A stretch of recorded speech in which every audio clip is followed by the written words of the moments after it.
तो हाय दर्शक बंधु शुभ संध्या मु स्वागत करछि बीएम क्रिएशन यूट्यूब चैनल को। तो आज हूँ 29 अगस्त 2024 गुरुवार। एबे आंचलिक पाणीपाग विज्ञान केन्द्र पक्षर एक बड़ खबर सामना को आसी। वर्तमान जहाँ सूचना मिलूँ बंगोपसागर में घूर्णिबलय 31 तारीख पर्यंत राज्य में प्रबल वर्षा 19 जिला को येलो अलर्ट। सूचना अनुसार बंगोपसागर में सृष्टि है घूर्णिबलय आसंता 31 तारीख पर्यंत राज्य में प्रबल वर्षा। उपकूल ओडिशा समेत दक्षिण ओडिशा प्रबल अति प्रबल वर्षा नहीं पूर्वानुमान करछि आंचलिक पाणीपाग केन्द्र। आसंता 24 घंटा मध्य यह एक लघुचापर रूप नेब।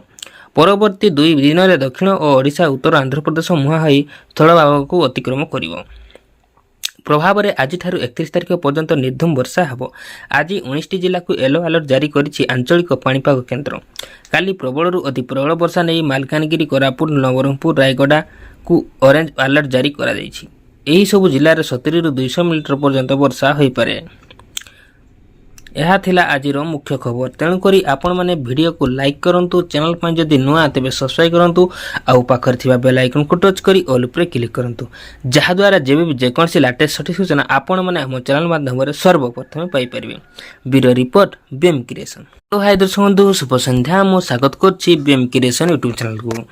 तो आज हूँ 29 अगस्त 2024 गुरुवार। एबे आंचलिक पाणीपाग विज्ञान